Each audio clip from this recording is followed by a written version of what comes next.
mengekspresikan edukasi beraksi. Nah, pada kesempatan kali ini, kenalin, nama saya Adi Wicaksono. Dan nama saya Muhammad Rifki Pratama. Pada kesempatan kali ini, kita akan bincang-bincang politik nih, terkait konsep demokrasi di era digital. Nah, sebelum kita ngobrol lebih jauh, sayang banget ya, narasumber kita yaitu Pak Toto Sugiarto berhalangan hadir, tapi tenang aja, ada narasumber yang gak kalah kredibel dari Pak Toto. Betul gak? Betul pastinya. Dan silakan, kita udah bersama narasumbernya. Silakan diperkenalkan, Mas. Indeks Animi Sermu. Cara seseorang berbicara menentukan jalan pikirannya. Assalamualaikum warahmatullahi wabarakatuh. Salam Om Swastiastu, Namo Buddhaya, salam kebajikan dan salam sejahtera bagi kita semua. Kenalkan, di sini saya Muhammad Adi Arifin dari Fakultas Hukum semester 4. Oke, jadi kenalin ya, jadi kita tuh seangkatan ya. Ya, betul. Dipanggilnya enaknya apa nih Kak? Panggil nama aja. Nama aja ya? Nama Adil aja. Tapi karena kita lagi podcast, kan menyasarkan kan generasi muda ya. Kak aja kali ya, Kak Adil gimana? Oh, iya. Oke kali ya. Dengar-dengar nih Kak Adil kan pernah ikutan lomba ya, terus banyak kegiatan di luar kampus juga. Boleh sharing ke kita nggak sih sama teman-teman yang dengerin di rumah, apa aja yang udah Kak Adil lewatin selama di Unpak ini? Boleh. Jadi di Unpak ini saya baru semester 4 dan juga baru mengikuti 3 kali perlombaan, yaitu lomba debat. Yang dimana saya juga dinaungi oleh UKM Debat Merah Putih yang berada di Fakultas Hukum Universitas Pakuan itu sendiri. Yang dimana itu tuh menjadi wadah untuk mahasiswa-mahasiswa hukum yang dimana untuk berpikir kritis, menambah wawasan dan lain-lain. Yang dimana di selama semester 4 ini saya alhamdulillah sudah meraih 2 prestasi, yang dimana salah satu ini juara 3 lomba debat nasional formasi lawfare di Universitas Mataram. Dan yang terakhir, yang terbaru, baru hari Rabu kemarin juara 2 lomba debat Polri sekota Bogor. Jadi gak kaleng-kaleng bahasa mudanya, bener gak sih Rifki? Bener. Jadi udah cocok lah buat ngobrolin tentang demokrasi, tentang politik di tengah-tengah Indonesia, bener gak? Ya, benar. Oke, jadi kita langsung masuk aja ke pertanyaan yang pertama. Baik, apakah menurut Mas Adil, apakah media sosial telah menjadi ruang publik baru dalam praktik demokrasi? Menjadi ruang baru ya dalam proses demokrasi. Berarti kan seperti kita ketahui ya, demokrasi ini berasal dari kata demos dan kratos, yang dimana secara etimologis demos itu artinya itu rakyat dan kratos ini kerakyatan, yang dimana berarti rakyat itu memiliki kekuasaan itu sendiri di dalam politik Indonesia itu sendiri, yang dimana sudah diamanatkan dalam pasal 1 ayat 2 Undang-Undang Dasar Negara Indonesia tahun 1945, yang dimana kekuasaan tertinggi ini berada di tangan rakyat itu sendiri. Nah, jika kita kontekstualisasikan dengan keadaan saat ini, yang dimana zaman digitalisasi di era demokrasi digital ini sangat sekali mempengaruhi. Kenapa bisa sangat mempengaruhi? Karena dalam situasi saat ini itu media sosial ini menjadi sangat penting. Kenapa menjadi sangat penting? Yang dimana ada, seperti kita ketahui, ada Instagram, Twitter, YouTube dan lain-lain. Jadi ketika dahulu ini kan demokrasi ini susah ya, sangat terbatas gitu, karena tidak ada media ini tersendiri. Karena demokrasi itu diibaratkan dengan hanya demo dan demo. Sekarang kan sudah ada namanya teknologi gitu loh, sudah ada kebebasan berpendapat. Karena dalam hal ini sesuatu positifnya ada, karena kan Indonesia ini sangat luas ya, dari Sabang sampai Merauke, sangat banyak sekali. Yang dimana itu tidak bisa hanya dipimpin oleh satu orang, yang dimana kan ada pimpinan daerah itu sendiri, DPR, dari DPR, DPD dan DPD itu sendiri. Yang dimana dalam hal ini kan jadi ada semua ini bisa tahu gitu tentang apa yang dipublikasikan, apa yang jadi masalah saat ini. Karena saat ini tuh ada istilahnya itu no viral no justice. Nah, no viral no justice, karena kalau kita tidak memviralkan sesuatu yang apa menjadi masalah tersebut, kita tidak akan tahu. Benar. Iya kan? Nah, salah satu contoh itu Raja Ampat deh kemarin. Hype banget tuh ya. Hype banget kan Raja Ampat. Karena kalau misal belum ada teknologi seperti sekarang nih, di tahun misal 90-an, kan Raja Ampat tuh timur banget ya, timur Indonesia banget. Ya otomatis susah juga kan, terbatas oleh teknologi itu tersendiri. Jadi dengan adanya teknologi itu membantu peran demokrasi itu dalam mempertahankan demokrasi di Indonesia seperti itu sih, Pak. Setuju banget nih sama Kak Adil nih. Tapi nyambung dari pernyataan Kak Adil tadi kan ya, perkembangan politik di Indonesia kan didukung sama internet lah ya, kasar begitu tadi kan. Dari penyebarannya luas gitu di seluruh Indonesia, dari dari Sabang sampai Merauke. Nah, menurut Kak Adil, apakah dengan adanya internet itu bisa membantu dalam tanda kutip grassroots ya, masyarakat yang mungkin hanya sekedar tahu demokrasi itu tentang coblos aja, tahu sendiri kan ya, Iya, betul. terus kadang dikasih amplop atau apa segala yang kurang lebih kayak gitu, itu bagaimana sih menjangkau grassroots masyarakat kelas bawah yang memang sebenarnya mereka butuh sharing tentang politik gitu, nggak cuman kita aja yang dapat privilege internet gitu. Bagaimana itu pendapatnya? Jadi kalau seperti itu dengan cara kita mendapatkan ke hati masyarakat kecil ya, kita ini bisa memulai dari diri kita sendiri contohnya. Karena dalam Pakuan ini, contoh ulang lingkup Pakuan ya, yang saya pernah itu kayak seperti PKN, pengabdian kepada masyarakat. Karena kan ya angka kontekstual digitalisasi ini kan masih sangat rendah gitu loh, apalagi di literasi digital lah itu, karena seseorang ini cuma hanya bisa dilihat dari judul terus mengekspresikan sendiri seperti itu tanpa melihatkan fakta-fakta yang ada, harus mengulik seperti itu ya.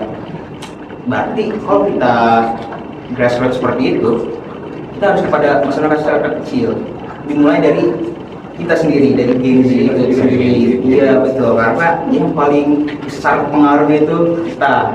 Karena dalam hal ini Gen Z itu sudah berapa persen menguasai dunia sosial, dunia maya. Karena seperti contohnya ini namanya siapa itu ya, yang orang Australia yang bermain di Lampung. Ya Yuda kalau tidak salah. Ya Yuda, dia itu orang Lampung, tapi dia sedang berada di Australia. Dengan dia menyuarakan kalau di Lampung ini jalannya rusak, jalannya gimana, akhirnya kan sampai Presiden Joko Widodo saja kan sampai turun langsung. Itu membuktikan kan media sosial itu penting gitu untuk demokrasi di era digitalisasi seperti ini, seperti itu sih. Jadi merata ya. Tuh. Oke, ada lagi yang bertanyakan? Boleh, setuju nih. Apakah digitalisasi membuka akses yang lebih luas terhadap informasi politik dan kebijakan publik? Oke, membuka akses ya. Untuk membuka akses itu sudah banyak sekali gitu, dengan ada Instagram, Twitter, YouTube. Karena saat saya juga untuk mencari isu-isu politik saat ini, saya memanfaatkan semua itu selain dari buku, dan juga memanfaatkan teknologi itu sendiri. Seperti contohnya itu Instagram itu ada namanya itu pinter politik, hukum online. Karena selain dari semua itu dari buku, kita itu harus memanfaatkan juga era digitalisasi dengan mempositifkan era digitalisasi itu seperti itu. Karena dalam YouTube juga misal seperti kan banyak tuh seperti para politisi yang menyuarakan hal apa, seperti contohnya 3 paslon seorang presiden saja kan mempunyai kanal YouTube itu sendiri untuk mensuarakan. Semuanya punya branding image-nya masing-masing ya. Karena Personanya masing-masing. Persona branding itu sangat penting dalam era demokrasi itu sendiri, digital apalagi sekarang. Oke. Kalau menurut Kak Adil ini kita bergeser dikit dari pertanyaan tentang digitalisasi.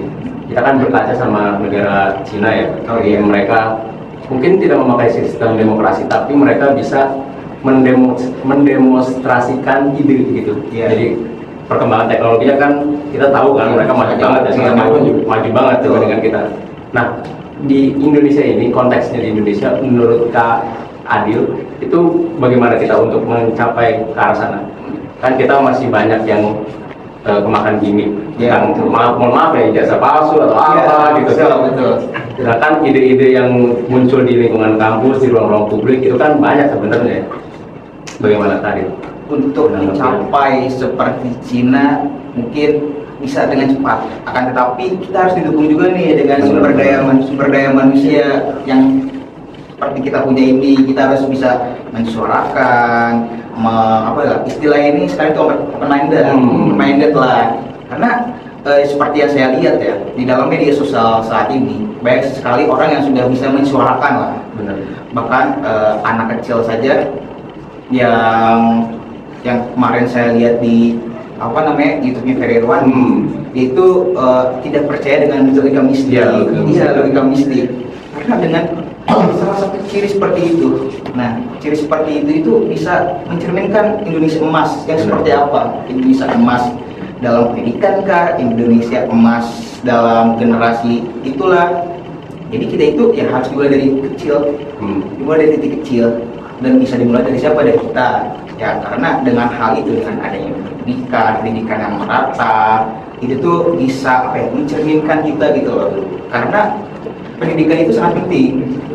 Kan kalau anak kecil gitu kan, anak kecil melihat ini apa-apa diikuti.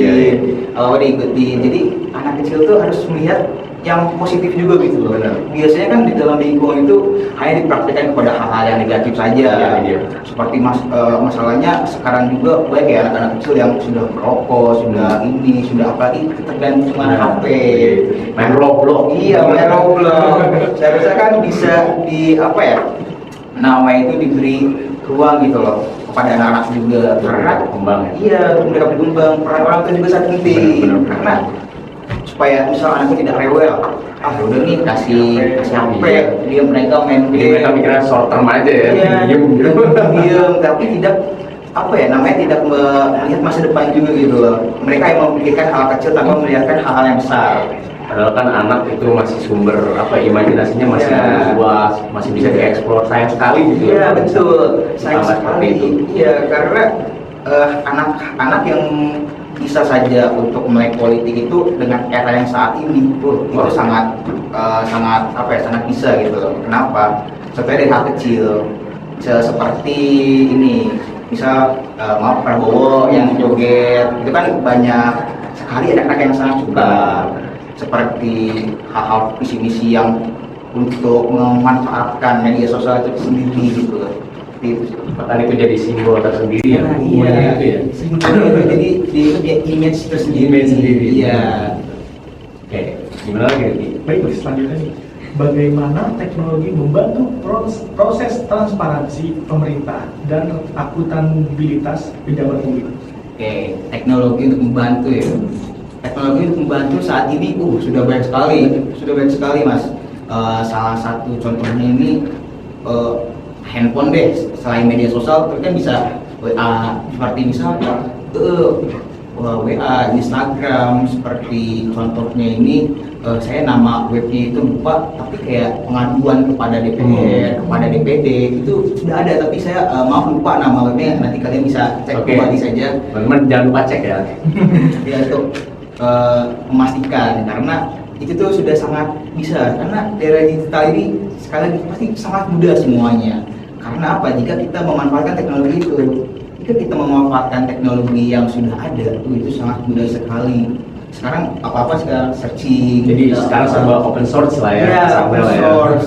Semua bisa akses. Iya, karena ya kalau dulu kan susah ya demokrasi itu kan ya. Karena demokrasi itu kan dulu sangat ketat gitu lah ya.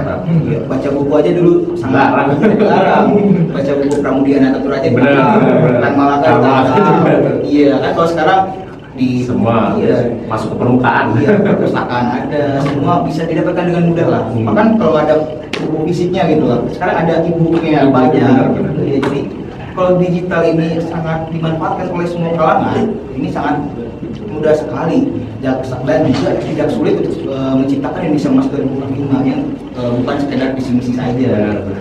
Itu sih. Kebetulan kan kita lagi masuk di bonus demografi ya. Usia kita nanti bakal produktif, bahkan negara seperti Jepang, Korea itu rela ngejual apa aja demi dapetin bonus demografi seperti kita kan. Karena langka banget kan ada kesempatannya. Nah, buat menyongsong itu nih dari sisi SDM-nya dan juga pemerintahnya, menurut Kak Adil itu udah menyediakan belum feedbacknya buat kita gitu. Jadi buat menyongsong itu yang diberikan oleh pemerintah apa, dan dari sisi SDM-nya apakah kita sudah siap buat menyambut hal itu Indonesia emas ya di tahun 2045. Untuk SDM itu sendiri sih seharusnya sudah bisa ya. Kenapa? Jadi seharusnya SDM kita ini harus siap menerima gitu. Benar. Karena SDM kita ini kalau tidak bisa menerima itu kayak ya udah, lu mah anak ini, lu mah anak ini gitu loh. Jadi kayak misal presiden sudah terpilih tapi misal kakak nggak bisa terima nih kalau presiden pilihan kakak itu kalah. Iya. Tapi kayak gua mah kayak gini-gini nggak mau gue gak mau makan bergizi gratis, gue mau gimana ya. Jadi ya bagaimana kita ini menerima gitu loh, karena SDM kita ini seperti sulit menerima gitu loh hal yang kita buang-buangkan, hal yang kita sudah suarakan. Jadi ya hal yang bisa menerima itu loh, seperti itu. Bagaimana kita bisa menerima keputusan politik, bagaimana kita bisa mendukung, karena kan tidak mungkin hanya satu sisi saja ya kan, tapi kan harus didukung oleh semua juga, semua pemerintah, semua sumber daya manusia yang ada. Tapi penting karena posisi juga kan penting ya. Iya, benar. Ya, untuk adanya checks and balance itu sendiri. Iya, akan tetapi kan butuh juga gitu adanya masukan juga dari masyarakat. Betul. Jadi ya kita sebagai masyarakat ini tidak dibungkam gitu, tidak dibungkam. Kita ini sudah diberi kebebasan lah gitu dengan kita cara ini melihat kita mengembangkan isu, bagaimana kita berpikir lebih jernih seperti itu sih. Oke, jadi di sesi 1 dan 2 tadi bahwa kita sudah ngebahas tentang konsep demokrasi itu sendiri, terus bagaimana implikasi dari demokrasi di Indonesia itu seperti apa, prosesnya udah dijelaskan dengan sangat detail ya oleh Kak Adil, betul kan Rifki? Betul sekali. Nah, sekarang kita masuk ke sesi yang terakhir nih. Nah, di sesi yang terakhir ini, menurut Kak Adil nih, melihat tadi kan sudah melihat peluangnya nih, sekarang melihat tantangan kan aksesnya yang tadi seperti Kak Adil bilang open source itu kan sekarang banyak banget hoax ya bertebaran di mana-mana. Nah, untuk menanggulangi hal itu gimana sih terkait tentang kan banyak banget ya kalau misalnya politik tuh pergerakan isunya suka banyak, apalagi ada buzzer sekarang kan ya, itu dia tuh. Kita selaku Gen Z menyarinya tuh gimana sih biar dapat informasi politik yang real gitu. Untuk menyaring informasi yang real atau tidak dan tantangan itu sebenarnya sudah dijelaskan ya di dalam undang-undang ITE itu sendiri. Dalam undang-undang ITE itu sendiri, jika kita menyebarkan berita hoax itu bisa dipenjara kalau tidak salah itu 6 tahun di pasal 45A dan 28 misalkan yang tadi ya kalau salah. Dan juga itu kan hoax ini juga kan kita juga harus pintar-pintar menyaring ya, karena kita ini sering terpancing isu-isu. Benar. Ya, jadi kayak di Instagram lagi ramai story Indonesia gelap nih, ikutan tapi tanpa kita tahu kan Indonesia gelap itu apa sih, kabur aja dulu apa sih, kenapa gitu loh, karena ya kita semua harus tahu dulu gitu loh, kayak kalau misalnya di jurnal itu pendahuluannya lah, karena apa nih. Jadi nggak cuma sebarang FOMO ya. Iya, jadi nggak sebarang FOMO ya. Jadi kan sekarang takut ketinggalan. Iya. Kayak RUU TNI dulu gini takutnya TNI berfungsi, tapi kan dibaca dulu gini bener kan nih fungsi ABRI kan, padahal kan di undang-undang itu kan hanya tertentu saja ya, tidak semua dikuasai oleh ABRI, karena kan ABRI ini kan hanya menguasai dan juga melindungi Indonesia ya. Seperti itu, karena ya sudah diatur sendiri, karena jika kita menyebarkan hoax, karena menyebarkan informasi palsu atau apapun itu sudah ada undang-undangnya itu sendiri di undang-undang ITE. Jadi semua sudah dilindungi lah ya. Ya betul, karena semua regulasi yang dilarang di Indonesia pasti sudah ada peraturannya, dalam undang-undang, dalam perda, itu semua sudah diatur ya. Karena ya seperti kita ketahui ya, kan undang-undang Indonesia ini sangat banyak, benar banyak sekali. Makanya adalah Omnibus Law itu sendiri kan, itu supaya penggabungan semua undang-undang itu sendiri. Jadi ya kalau misal masnya ini takut nih, ya nggak usah takut ya, sudah ada regulasi yang mengatur. Jadi ya langsung aja bisa gas gitu. Oke. Menarik banget ya, bener kan Rifki ya, pembahasannya udah detail banget. Terakhir nih, kalau misalnya Kak Adil pengen ngasih gambaran sedikit dan juga rating kemungkinan ya tentang kondisi demokrasi atau konsep demokrasi ini berjalan ini sudah seberapa jauh sih di Indonesia gitu. Biar teman-teman di rumah tahu, oh, ternyata gambaran demokrasi Indonesia sekarang kayak gini ya. Itu gambaran demokrasi saat ini ya. Gambaran demokrasi di Indonesia saat ini saya kasih rating 7 lah. Oh, 7 ya. 7. Karena kenapa? Di Indonesia ini kalau saya lihat dalam mata saya sendiri banyak kok anak-anak muda, Gen Z, bahkan milenial pun menyuarakan apa itu isu-isu yang terbaru lah. Jadi nggak takut loh gitu. Jadi dengan adanya perkembangan teknologi juga kan, jadi mereka ini mau loh gitu. Misal hashtag kabur aja dulu lah, hashtag save Raja Ampat lah. Jadi kan otomatis dengan adanya ke-share ke satu orang, otomatis ke-share ke lebih banyak lagi. Jadi dengan adanya teknologi ini ya, kita ini bisa sekali untuk bisa mencapai mungkin rating 10 di masa depan. Amin.